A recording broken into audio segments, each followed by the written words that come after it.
Hi, everyone. Welcome to another episode of the Freedom Property Podcast. We're delighted today to have Andy Henderson from Remax. He's an estate agent who's been gaining some fantastic results in our local city, Dundee. He's managed to sell over 14.25 million of property last year, became number one sales agent in Scotland, and has also been selected as Remax ambassador for Scotland. Some amazing achievements, really, in such a short period of time. So we're kind of very keen to kind of hear more from Andy. Andy, welcome onto the podcast. Thanks a lot, Kessa. Thanks a lot for having me.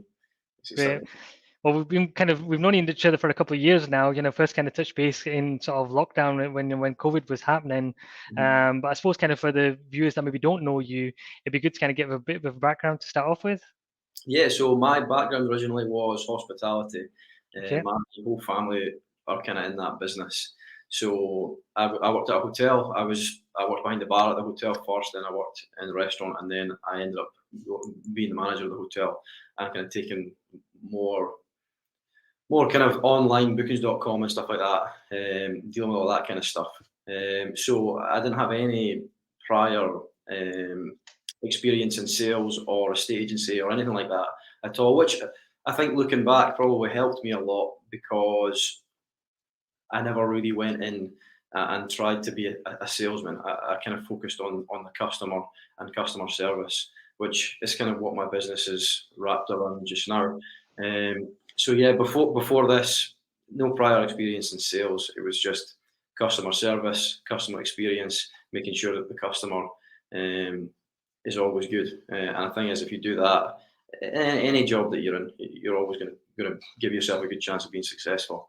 But yeah, I mean, I really enjoyed my time working in the hospitality industry. Like I think you said that you kind of started off there as well. I did, yeah. So yeah, I think that sets you up to take on pretty much any job when you deal with the public on that level. Yeah, I think that it kind of sets you up in any way, any path that you want to go down. Yeah. So yeah, it really helped me a lot. It really did help me a lot. Yeah, and I agree with that. Yeah, definitely kind of the challenges that you have in hospitality and all different types of hospitality jobs, Yeah, the sociable hours, dealing with yeah, complaints, all the different things involved. it brings you out your shell a lot as well. Yeah. A lot of when I was working at the hotel, there's a lot of younger girls, boys that came on board. They were still at school, really shy, and then by the time they'd left, or by the time 2 or 3 months down the line, they've come right out of their shell. They're confident. Yeah. They can walk over to a table of 10. They can take an order. They can have a bit of banter with tables and things like that. And so it really does. It makes a massive difference, personality-wise, for people. So I would advise anyone when they're at school or coming out of school to get a job in hospitality, just to get an idea of how that kind of thing works, dealing with people. People skill is something that you can't really learn. You just have to do it. I think that's massive when it comes to business. Yeah, I think that's a great point, actually, to be honest. Even for me, I was so shy growing up. I used to work in a takeaway and I used to work in the kitchen because I didn't want to kind of be customer facing, and then just trying to get out of my comfort zone, and then eventually started speaking to kind of customers taking orders and stuff like that, And if it wasn't for that, I'd probably still be kind of quite, shy Yeah, and, not be able to do things like this now. So yeah, there's definitely kind of a lot of transferable skills. yeah, without a doubt, without a doubt. Yeah. So obviously quite a big change from that to kind of go to a state agency. And I suppose kind of at that time, it was probably COVID as well. What kind of made you think that, you Yeah, wanted to kind of become an estate? well, actually, so the reason that I moved into this was because, well, not the reason, but one of the main factors was because the hotel actually was being sold. It got turned into flats. Okay. So I kind of had to get a new job anyway. Now, I didn't really know what I wanted to do. I'd kind of always been interested in property. I had a property that I was renting out, which you obviously know about. So I'd always enjoyed property. I always liked the idea of property. I didn't think that it was actually just an advert that popped up on Facebook. It was like something about becoming an estate agent. I thought, you know what, kind of something that I'm passionate about mildly. I was never like as passionate as what I am just now, obviously, but back then I was mildly passionate about it. And I Yeah. thought, if I've got to get a new job, this could be something that I might enjoy. So I did it. I mean, the difficulty is then in this job you don't get paid a salary. It's like any business. When you run a business, you're not guaranteed any income. So it was a big jump going from being paid a salary every week getting your wage every week to not being paid anything until you make a sale. So it was a big jump, but I mean, it's the best thing I ever did, without a doubt. Yeah, without a doubt. Nice one. And when you was kind of looking at estate agency, then you obviously picked Remax. Why did you kind of pick that model over maybe kind of other estate agents? Yeah, so I'm not scared to work hard. I mean, I used to start in I used to work about 70 hours a week at the hotel, depending on what I had on and things like that. But it would be between 60 and 70 hours a week most weeks. So I knew that if I was willing to work that hard and be paid the same amount every week, then if I work for myself, the sky's the limit, because I'm willing to put in the hours to put money in somebody else's pocket, and surely I can do it for myself as well. So yeah, I kind of thought I want a job where the harder I work, the more money I make. Which is why this made sense, because the more houses you sell, the more money you make. The higher the value of the house, the higher the commission, the more money you make. So I don't know. It's just again, there's no ceiling on the level of income that you receive. So it kind of just made sense for me. I thought, if I do take the jump and it pays off, then great. If I don't, then I can always go and get another job and doing something else. But I mean, it did work. I think that, and I wouldn't have it any other way. I could never go back to being paid a salary. I could never go back to it. I'd much rather be full commission the way that it is for me just now. Yeah, that's interesting. And Remax is really the only model, or at the time, Remax was the only model that allowed me to do something like that. Yeah, it would be interesting to touch on that as well, because I know a lot of kind of other property investors, estate agents, and sometimes people kind of use estate agency as a way of kind of getting into property as well. There might be investors, but also have an estate agency on the side as well.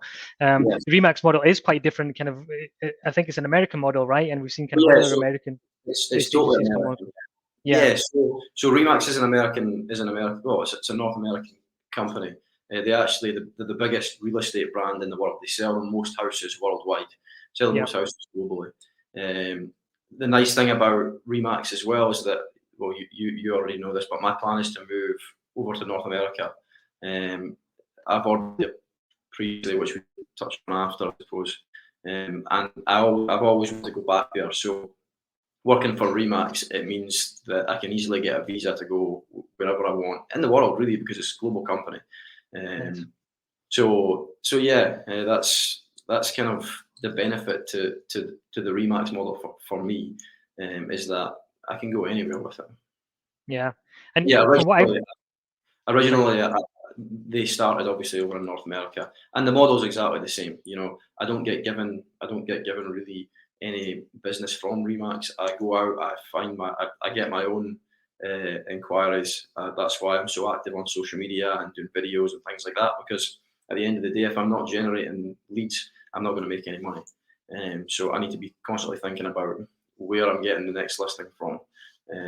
So yeah, it's totally the same system as what it is in America, which is good, because I'm incentivized to actually get the property sold. I'm getting paid a salary, so it's in the seller's best interest at the same time, because if I don't get the property sold, I'm not getting paid. I'm incentivized to actually get it on the market and get it sold, and get it sold for the highest price as well, because the higher price I get the seller, the more money I make. Everyone's a winner. Yeah, that's really interesting. That's a good point, that as well. So I like that you kind of put that there. And from what I've noticed, kind of from the Remax model as well, that it's very kind of personable. It's you, Andy, that's selling the property. It's not Remax, and every other kind of agent, has their own boards, and it's your name on the board, and it's you, that's selling the property, isn't it? So for the seller, it's nice and easy. It's me from start to finish. They get my mobile number. If somebody phones me at 10 o'clock at night, I'll answer the phone if I'm awake. It's not like somebody goes around. It's not like I go around to do the valuation. Somebody else goes around to do the viewings. Somebody else handles the offers or books in the appointments, and somebody else negotiates for the seller. I do the valuation. I handle all the viewings. I get in all the offers, and I negotiate the highest price. So nothing's lost in the post between agent and seller, because everything's kept between the same two people all the time. So it's convenient for the seller. It's convenient for me. I always know what's going on between the seller. And yeah, it just means that the last thing that you want is to have to phone up an office and then the office have to say, oh well, that agent isn't in just now, so we'll pass you to somebody else, and then they don't know what's going on. So before you know it, you're waiting 2 or 3 days for an answer. Whereas if I've got a house on the market, somebody needs me to pick up the phone, they give me a phone, and we chat about it there and then, and it's answered like that. It's not like, yeah, there's no miscommunication, there's no delay. Things just get done because there's no miscommunication. Yeah, that's very interesting. And then when you kind of first started out, if I'm right, was it kind of through lockdown is when you kind of It became was. the stage? Yeah. So the way it works with Remax is you pay your fee to join, you get your training, and then once you're finished your training, you then go out and try and get some business. For me, as soon as I finished my training, we went into a lockdown. Literally, the property market closed. So the first 4 months, I couldn't sell any property. It was impossible. I couldn't. So I worked on building my personal brand. Right. Building my Facebook page. I did a lot of videos and things then, so that when the property market opened up again, I'd already had maybe 600 or 700 likes on my Facebook page in the 4 months. So I was already getting people inquiring about, oh, I'm thinking about selling. So for me, it was probably a blessing in disguise, actually, because if I'd have just been able to go and start selling property, I wouldn't have focused on building my personal brand or building my Facebook page. Whereas because I couldn't sell any property, I didn't have anything else to do but post videos and articles and write blogs on LinkedIn and things like that. So it was probably a blessing in disguise because it allowed me to work on myself as in how I was going to go about my business. It allowed me to build my brand. It allowed me to learn all about the market properly. It allowed me to learn about my competition. And so that when the market opened, I was totally ready to go. And I didn't really make many mistakes because I'd learned everything I needed to learn when the market was closed for 4 months. Yeah, well, you definitely hit down kind of the ground running, so it was great to kind of see. What made you market yourself the way you did, because looking at a lot of other estate agents, they don't do the videos, they don't do kind of all the blogs and stuff like that, and especially you're not even having that sort of previous experience as well. What made you go down that road? Yeah, I mean, I don't know. I think that you obviously see a lot of content online. There's a lot of different people online that you'll probably follow that I do too. And one thing that they always talk about is content, building your personal brand, because brand lasts forever. So for me, it was just watching all these guys online in the States, in North America, doing so well, and that's the kind of things that they do. They do videos, they build their personal brand. That's really the main thing that I try to focus on. And the nice thing about videos is people see your face, they hear your voice, so that when you're sitting in the house talking to them about getting a property on the market, they feel like they already know you because they've saw your face, they've heard your voice. I mean, it's happened to me so many times. I've gone into a valuation or a listing appointment, and the seller has said, "It's so strange. I feel like I already know you because I saw your videos online. I've heard you talking, and it just makes things a lot. It makes the seller feel a lot more comfortable. They know exactly who it is that's going to the house. Yeah, it's just for me. It just made the most sense. I know that a lot of agents will hand out flyers or any of that kind of thing. Now, I tried that once. I handed out flyers for about an hour, and I will never hand out another flyer. Never. So with flyers, you can get, on average, you'll hand out a flyer a minute, depending on how big the driveways are and things like that. Yeah. It'll take you 60 minutes to hand out 60 flyers. On Facebook, I could put a video on, I could put £50 behind the post, which it may cost you to hand out 500 flyers. I can, in a day, less than a day, it can be in front of 50,000 people. So it's just makes a lot more sense, in my opinion, to market on Facebook rather than, I suppose, the old way. And not to say that you shouldn't fly as well, because there is agents that work under the Remax umbrella throughout Scotland that fly, and they do fairly well out of it. For me, that's just not the way I decided to go about it. I thought I would take the modern approach to it. Everyone's on social media nowadays, absolutely everyone. It's just the easiest way to target a large amount of people. Well, you're very proactive on social media as well, so you know kind of exactly the way it works. And the more consistent that you are with it, the more Facebook and Instagram and YouTube and all this push your content out to more people. And yeah, it's just a snowball effect, I suppose. Yeah, absolutely. No, it really is. Yeah. You mentioned about kind of watching people. Anybody in particular that, any of your So favorites? I like Gary Vaynerchuk. Yeah, good. Called Ryan Serhant that Yeah. he's an estate agent in America. Geez, Grant Cardone, I suppose that's another kind of guy that's like that. Yeah, I think three's good enough. Yeah, Yeah, all three great as well. I watched all three of them as well. the main ones that I watch. There's a couple of smaller guys that actually work under Remax in the Okay. state that are pretty good. So yeah, I think it's just looking at all these. I mean, they're all super successful. So there's a lot that you can learn from that kind of thing. Yeah, success leaves clues as well, doesn't it? So, what about yourself? Who do you like? Who else do you like? yeah, Grant Cardone's kind of a big favorite of mine. Can be quite controversial online, especially because his videos are very sort of grabby and stuff. But I really like his books in particular. But Gary Vaynerchuk as well, definitely kind of his content marketing is really kind of, made me kind of mold the way that I do things. Obviously through the podcast and stuff like that. So yeah, I would say probably those two are the main two. Yeah. Right, Andy, kind of moving into kind of state agency then as well. So, when you're going out to a property, so let's say somebody's kind of wanting to kind of appraise their property.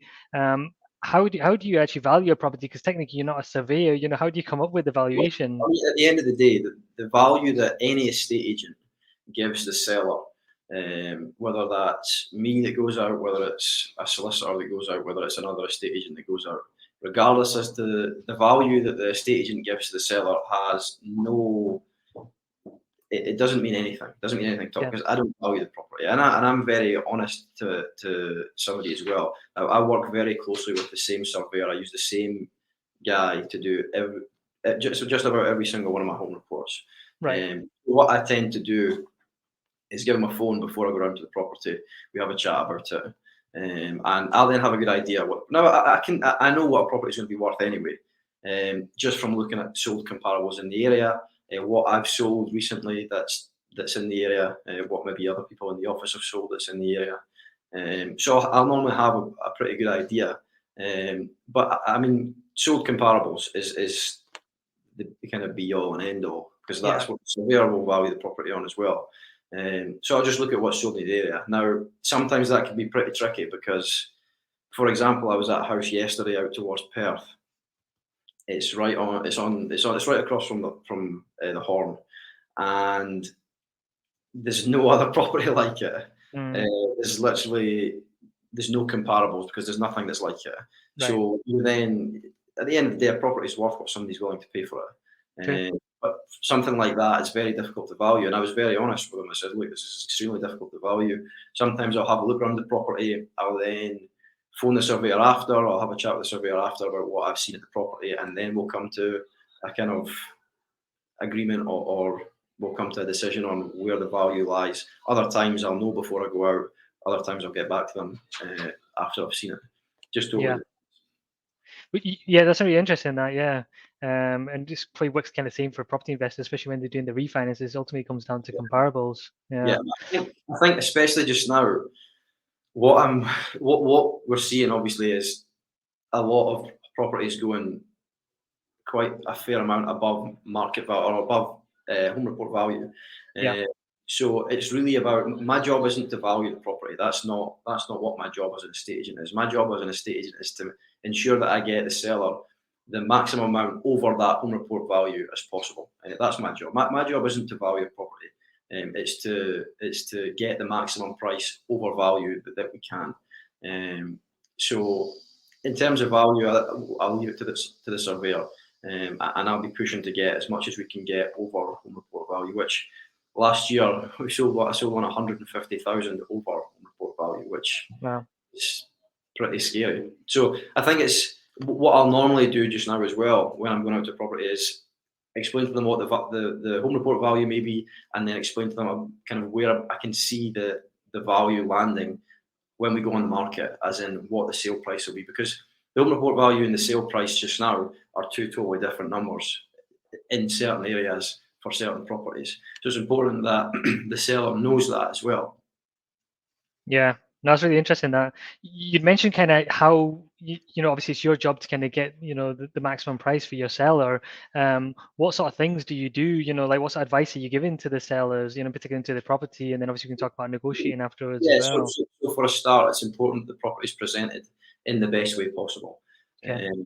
So things like if a wall needs to be touched up, yeah, okay, it's maybe not going to add any value painting a wall. However, it makes a big difference in the presentation of the property, and that's what's going to push the property up higher when it comes to somebody putting in an offer, because they then don't have to come in and paint the wall. So, like I said, it's not necessarily going to add any value on paper. However, it's going to make somebody put in a higher offer. So things like painting the walls, if there's like grout in the shower is normally a big one as well. Just making sure that the property is nice and clean, it smells good, the garden's tidy, it's got good curb appeal. If the front door needs painted, paint the front door, because that can make a house look totally different. Yeah. Just touching up the front door. So things like that. Obviously, the biggest ones are kitchens and bathrooms. If the kitchen's modern, the bathroom's modern. That's the main thing that normally a viewer or a buyer will tend to look for: kitchen, bathroom, windows, boiler. But decor recently, especially with how fast the market's moving and how high things are going over value, it's important that the property is presented well. Just even like pictures on the wall, staged, not cluttered. That it makes a huge difference just now. Something that is the same home report value and is empty could maybe go 4,000 or 5,000 over home report value, compared to something that's staged very well. If it's kind of quirky inside and it looks really cool, the decor's nice. It could not on paper add value, but when somebody's putting it off, they could offer 10 grand more, and that's just decor and staging, because people's perception of something when they walk in and it's beautifully staged is a lot higher than if it's sitting empty and the walls are all plain white kind of thing, nothing on the walls. Yeah, definitely. I've noticed that recently, is that properties that are staged well are really tending to sell a lot faster and for a lot more than a property that isn't. And they could be the same value property. Yeah. And you've seen a lot of companies kind of pop up nowadays as well that actually offer staging as well, don't you? There is, yeah, there is. There's a few different companies just now that are doing it, and it's definitely something that I would recommend if the property is empty. It's unbelievable the amount of times that you walk into, or I'm doing a viewing at a property, and we show them the lounge, and the lounge looks quite small. Actually, the lounge isn't small. The lounge is 4.5 by 5 meters. The lounge is actually really big, but because there's no furniture in it, it looks small because they don't have a perception of how big things are. It's difficult for a buyer to envision furniture in a place. So they automatically walk in, they say, this bedroom's quite small. Because there's not a bed or bedside tables in to give them a gauge for how much floor space is left, they automatically think that it's small. I think that it is important to, it's obviously, it can if you've got an empty property and you want to stage it can cost you money, but in the long run, you're going to get that money back and more on top of the price. Yeah, fair enough. Yeah, okay. And then when it comes to sort of negotiating price as well, then so what sort of value would you add at that point? So that's probably where I gain the most value is negotiating. Now it's obviously a touchy subject, because at the end of the day I work for the seller, so I'm looking to get the seller the maximum sale price, regardless as to if there's one offer or there's 10 offers. I'm going to be pushing to get the most that I can, because at the end of the day, the more money I get to sell, the more money I put in my pocket. So it's in my best interest to get the buyer up as high as possible. Now, you'll know yourself as well, the first offer is never the highest offer. So, it's just about finding out, for me, it's about finding out the buyer's situation before they come out and view the property. Finding out if they're a first-time buyer, are they moving from down south, are they downsizing, are they upsizing? Once you then know the buyer's situation, you've then got an idea of how much money they've got to offer over value. If somebody is moving from London, for example, you then know that they've got a lot of money to offer over value. So you then know that when you get them in the property, you can stretch them a bit, and you can really push on the fact that they may have more money to offer over. So I then know in my head that when I'm negotiating, I can really push it up as high as possible. Because at the end of the day, I'm looking to get the highest price for the seller, and because that builds my reputation as well. And obviously that's what I've got to do to generate more business. So important to find out the situation of the viewer before they view, find out exactly what they're looking for in a property. If they say to me, I'm looking for a large master bedroom and a large garden, that's some things that I'll really press on. If the house has got a large master bedroom and a large garden, when we're walking around the house, I'm showing the house, I'll really press on the fact that this house has got that, because that's exactly what they're looking for. It means that when you're having the chat about if they want to put in an offer, you can then explain the master bedroom is a great size, there's a very large garden, and it's just more points to push on to give you leverage to negotiate a higher price. Obviously, the end goal is to have 2 or 3 interested buyers and have them negotiate and have them bid for the property.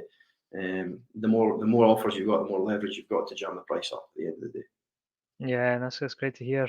And I suppose that's kind of where your value comes in compared to some of the online estate agents where you're actually just speaking direct to the seller. People are just bidding offers, online, and the seller ultimately doesn't know what is a good offer and what isn't ultimately as well. 100%. So for me, meeting the buyer and meeting the seller, so I obviously know the seller, I know what the seller's requirements are. We'll have a chat about the figure that we're hoping to get, so that I can then negotiate on the seller's behalf in the property. If somebody then says to me after the viewing, you know what, I think I do fancy putting in an offer. Okay, then if you were, so one thing that I'll always ask after the viewing is, can you see yourself living in the property?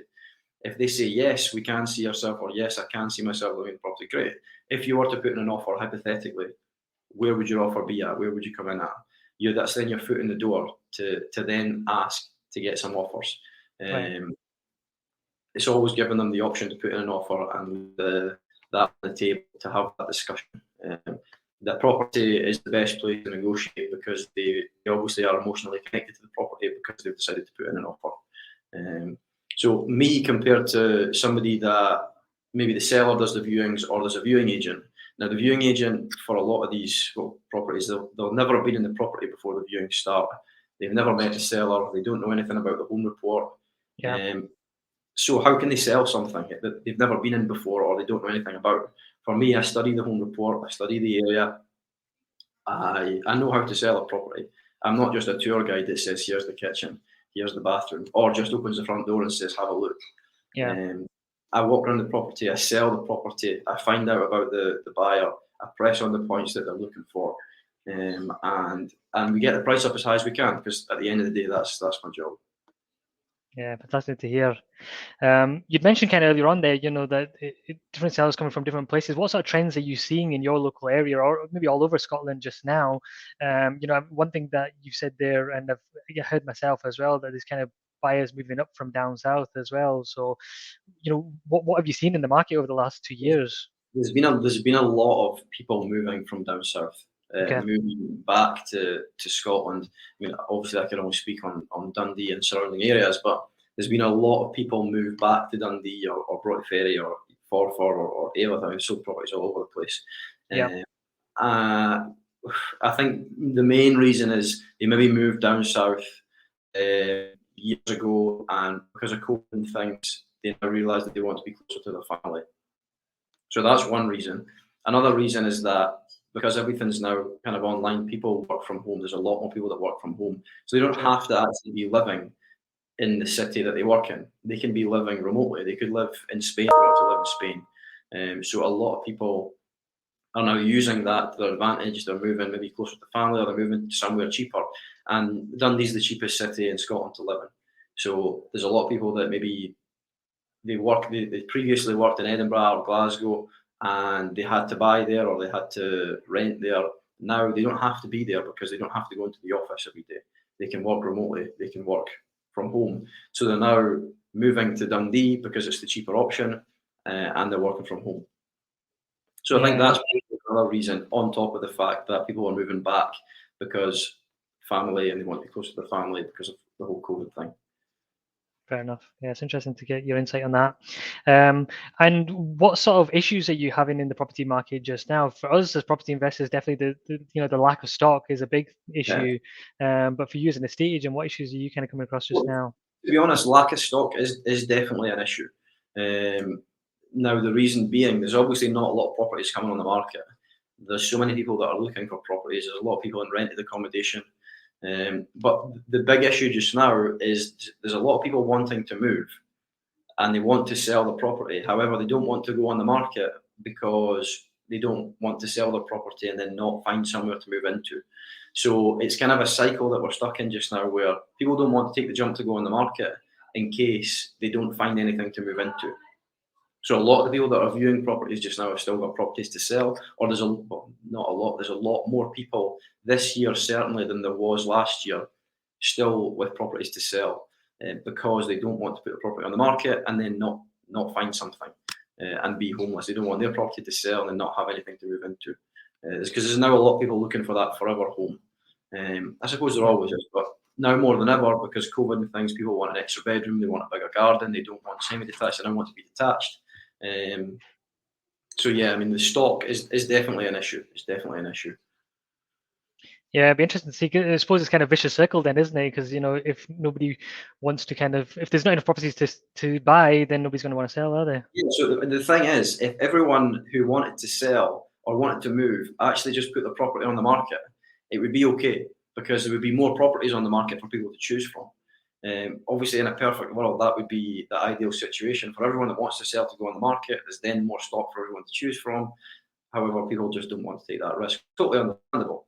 Totally understandable. Yeah, and even on the investor side of things, when you're looking at sort of predominantly investor type properties, there's kind of a lack of stock there as well. I don't know if investors just holding on to these properties or what's happening So there. yeah, I mean, there's a lot of investors. There's actually a lot of people looking from Glasgow, Edinburgh, London who want to invest in Dundee just now, which is always a good sign. I think that we've talked about it previously between the two of us that I think the house price growth in Dundee is massive. There's so much room for growth. I think over the next 5 to 10 years potentially, the house prices are really going to shoot up. So people want to take advantage of that. So yeah, there's a lot of investors holding on because they want to take advantage of the prices going up over the next, 5, 10, possibly years. Yeah, it'll be interesting to see how it plays out. A question I get asked quite often, and I'm probably not the best person to answer it. This would probably be your area of expertise. Is like, so if you've looking to sell your property and you're looking to buy another one, what's the best position to be in? Sell your property first, or be in a chain? What sort of advice do you give to clients there? So just now, because there's so much competition in the market, it's definitely best for you to have your property sold. The difficulty lies where if it's a popular property, say you put an offer in, say one person's subject to sale, one person's chain free, they've sold. They both put in the same offer. The seller's going to go with the one that's chain free because it's less hassle. They don't have to wait on a property being sold. So that's the difficulty we're seeing just now. Definitely better to have your property under offer at least, and then you can go and look for the next one because you've more chance of getting an offer accepted because your property is already under offer compared to somebody whose property isn't even on the market yet. So certainly my advice to a seller, if we were to have two offers, even I've actually had a seller accept a lower offer that's been because they've been under offer compared to somebody who offered higher but hadn't had the property on the market yet. But my advice normally to a seller would be to accept the one that's obviously chain free because they don't have to wait about, unless they're not in a rush. If they're not in a rush at all, it's sometimes more beneficial for them to accept the one who's still on the chain. It just totally depends on the seller's circumstance. Yeah, it's interesting. And apart from people just kind of wanting to move house, or maybe even people wanting to move house, what sort of kind of when people come into you to sell their properties, what's their sort of specific pain points? Apart from sort of cost and stuff like, if you take it out of the equation, why predominantly people sort of selling their properties, and why they're kind of looking to you to kind of help them? I mean, it's different case between. It just totally depends on the person. Yeah. Sometimes they've just got engaged and they're planning kids, need an extra bedroom. For a lot of people, they want a bigger garden. or they wanted a garden. So what we were seeing when the market kind of first opened up, and still now as well, because it's taken people this much time to get a property because things have been going so crazy recently. So definitely people wanting an extra bedroom for a home office. We hear that all the time because people are now working from home. There could be a couple that are in a property and they're both working from home, so they don't want to be on top of each other all the time, so they need 2 extra bedrooms. So you see that a lot. An extra bedroom for one office is another one. Maybe having kids, so they need another bedroom. A bigger garden, because people obviously spent a lot of time during lockdown in the garden. So that's another big one. Yeah. At the end of the day, the market always moves on. People always need to move, regardless of situation. Maybe people want to upgrade into a better area. They want to be closer to family. Yeah, that's a good point. For property investors that are maybe looking to kind of, buy a property, add value, and then sell it on, with the likes of yourselves, what sort of properties are you finding that are in most demand just now? Or maybe kind of somebody coming to you looking for a bit of advice there. Yeah. What would you recommend? So there's a lot of first-time buyers in the market just now. Now, yeah, there's a lot of first-time buyers in the market, and the difficulty for them just now is that they can't get anything because a first-time buyer can't afford to go £5,000-10,000 over value because they don't save up for that. They save up for their deposit, and that's it. But there's probably a lack of flats coming on, as you'll see yourself. I mean, I've been looking for 8-9 months for a property. And there's just a lack of flats going on, a lack of 4-bedroom houses as well. Like I say, people are looking for that extra bedroom, that bigger garden. There's definitely a lack of 4-bed detached houses, especially in and around the Broughty Ferry area. Everyone seems to want a 4-bedroom house in Broughty Ferry or Montefieth. So there's definitely a lack of them going about. I think all in all over, there's just a shortage. There's a shortage all over. I couldn't really say a certain specific house type, because everyone's kind of taking that move up the ladder. So it's just kind of mixed, really. But certainly 4-bed houses in Broughty Ferry and Montefieth, there's a big shortage of them. Yeah, of course. No, that's a good point. I think you work with house builders as well. What sort of struggles have they had kind of over the last few years, especially when it comes to selling properties? Yeah, so obviously we've seen the cost of everything go up recently. I mean, inflation is the highest it's just about ever been, and I mean, I think that figure is very low compared to the actual inflation figure. So obviously material costs have gone up dramatically. So even getting material for builders was an issue because a lot of people were on furlough at the council. Getting planning applications and things in was a difficulty. So things were delayed from that side. And I suppose only in September last year did everyone at the council, or a lot of people at the council, come back off furlough. So that was an issue for a long time. Stock was an issue, as in getting supply, getting material. The price of material going up. So what originally was in a builder's budget for X material is now nearly doubled. So obviously that the houses then have to be put up in value, which is fine anyway, because house prices have gone up since then anyway. Yeah. But that was really the issue for builders, was getting the material and getting it at an okay price for them to still profit on the build. And the fact that some of the council were furloughed, so it was difficult to get things pushed through planning. And a lot of the time with these builds, the council have to come out and check. There's certain checkpoints the council have to come out and okay before you can move on to the next section of the build. So that caused an issue as well. It wasn't like they can just keep going with the build, because the council have to come out and check certain points.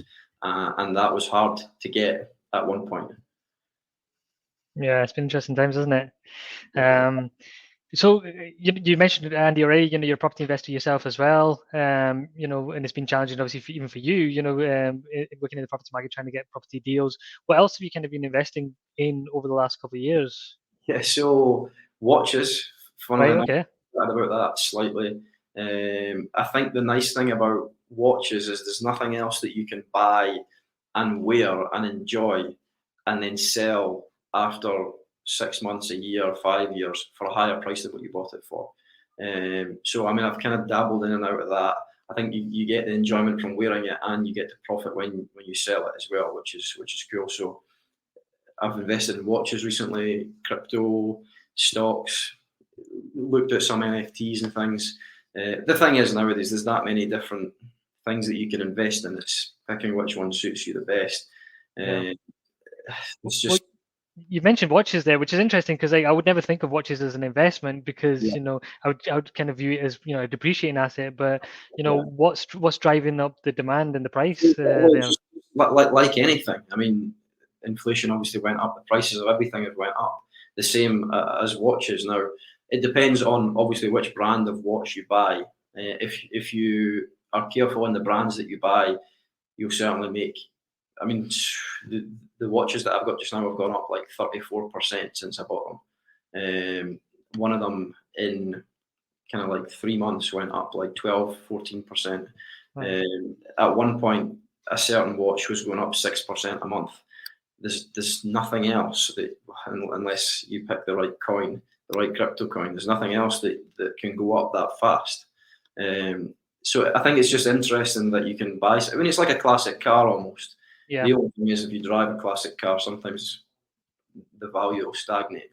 Whereas with a watch, you can wear it every day, and it still goes up in value. So I just think that's interesting. I certainly want to keep growing the collection that I've got because I enjoy it. I like wearing them. I think that I just think they're nice to have. At the same time, you can make money on them as well, which is cool. But I mean, there's certain models recently that have gone up from like 30,000 or 24,000 to like 50,000, which is like double in value over the past like year and a half, 2 years, which is crazy to think about. Yeah. And yeah, it's really interesting to think about. Yeah, absolutely. Because I never even knew that market was even out there. So, Yeah, and if was that something that you just? you pick Sorry. the right brand, I mean, Rolex is I like Rolex, so they tend to go up, and you never lose money on a Rolex anyway. But if you pick the right kind of models, they will consistently go up in value. And there's nothing else that you can buy, wear, enjoy, and then sell in 6 months, 5 months. I mean, the first one that I bought, I sold it like 2 months later, and I made money on it. The second one I bought, I sold it about a year later, and I made like 600, £700 on it. And then the two that I've got just now, I'm going to keep them forever anyway. But yeah, they've gone up. The two of them together have gone up like 34%. So it's like 5, 6 grand that I've made on them in the time that I've had them, which is these two only about 6 months. So where else can you make that in 6 months or 6 or 8 months? Yeah, it is really interesting. And is that something that you kind of just started as a hobby and then just realized that actually there was money to be made, or Well, did you do yeah, that on I never purpose? realised to the extent that they would go up in value. Right. I realised that I would never lose money on them, but it wasn't until I started kind of looking more into it that I realised that it's actually the best investment that I've made over the past couple of years, Yeah, it's which interesting, is isn't it? weird to think about. Uh, Absolutely no. That's really interesting. That okay, great. Kind of going back to kind of Remax and your stats there. Obviously, you kind of sold a hell of a lot of properties last year, and you're now kind of ambassador for Scotland. What does that mean for you? What does that entail? so, so the throughout Remax Scotland are part of Remax Europe. They're under the Remax Europe umbrella.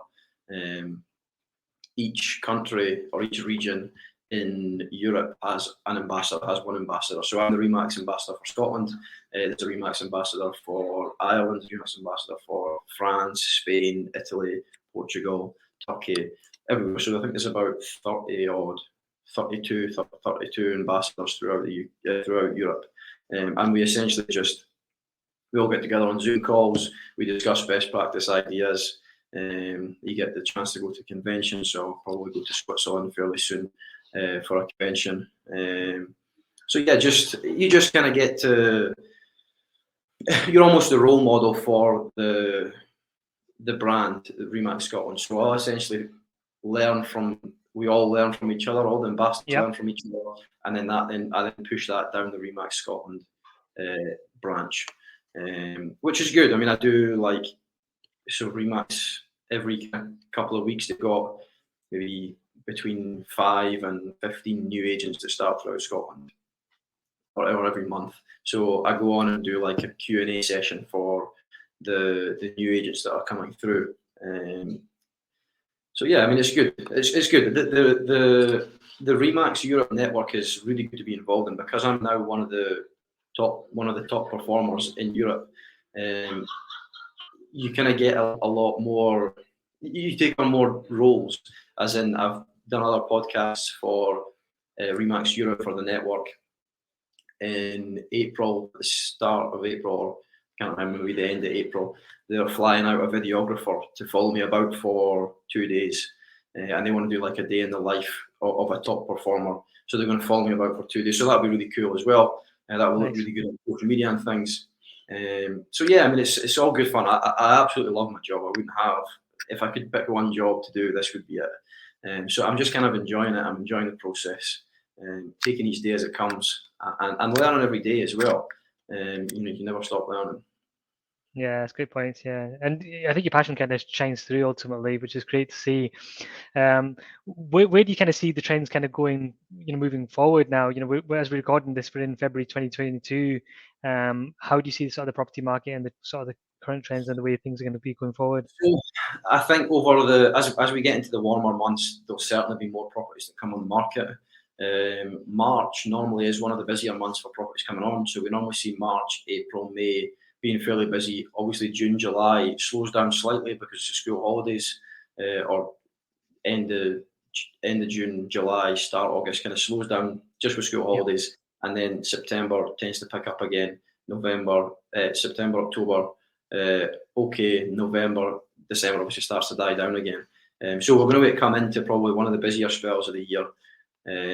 So I think more properties are coming as it gets warmer. Anyway, people prefer to put the property on when the garden looks good and things like that. So we probably will see more properties coming on.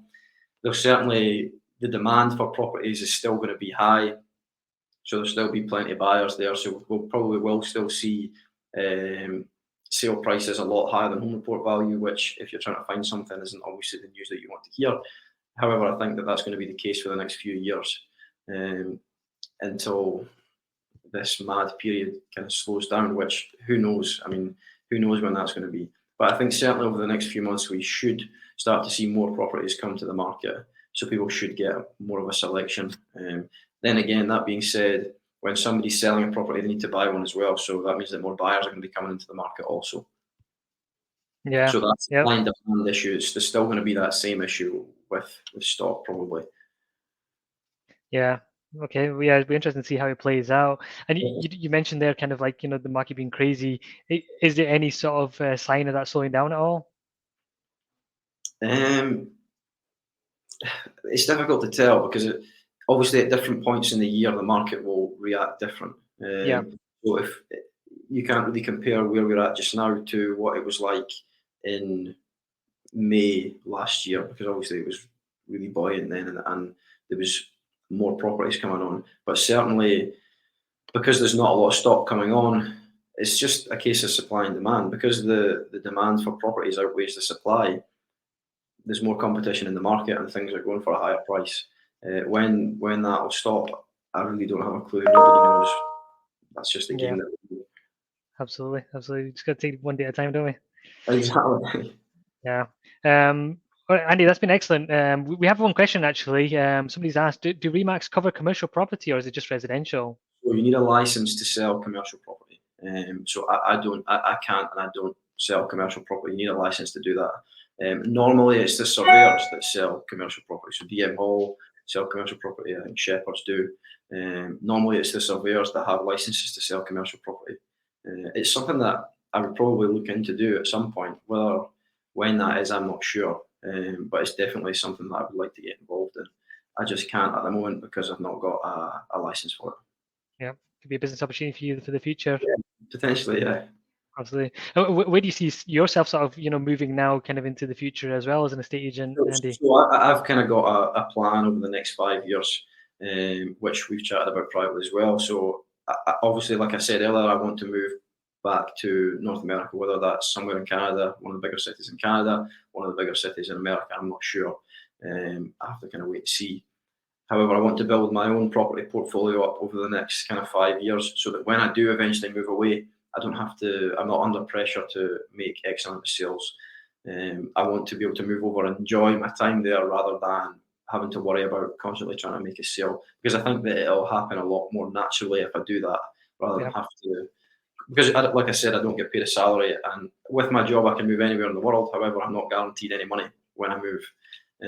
So it's important that I have income coming in. So if I build my own portfolio up over the next kind of 5 years, then once I move away, I'll not have to worry so much about getting business straight away. I can kind of let it happen. More Yeah. stressful. I think you're absolutely right there. I can even kind of see that in myself. As I've kind of grown my property portfolio, it's worked hand in hand even with my own business as well. So, yeah, that's a great point there. And it's been fantastic to have you on today. I've really enjoyed kind of seeing your growth over the last 2 years. Even for me, it's been really inspirational because you're so much younger than me. So, it's great to kind of see how you've done, especially from that first time when we talked in lockdown to where you've Yeah. kind of come to now. It's just fantastic. For other people, that maybe don't follow you at the moment, where are they best to find you online and how can they connect with So, you? so you can get me on Facebook. My business page is just Andy Henderson, Remax Estate Agent. Instagram as well. It's my tag is at Andy Henderson Remax. If you search Andy Henderson Remax, I'll come up anyway. I post on YouTube. It's just really the stuff that I post on Facebook that I post on YouTube. LinkedIn, Andy Henderson. You'll find me on LinkedIn as well. So yeah, that's really the 3 or the 4 main platforms that I tend to use. So yeah, I'd love to catch up with you all sometime. So get in touch, definitely. Excellent. Right, Andy, it's been a pleasure. And everybody, thanks for listening today. Hope you Thanks enjoyed a the rest lot. of your day. Cheers.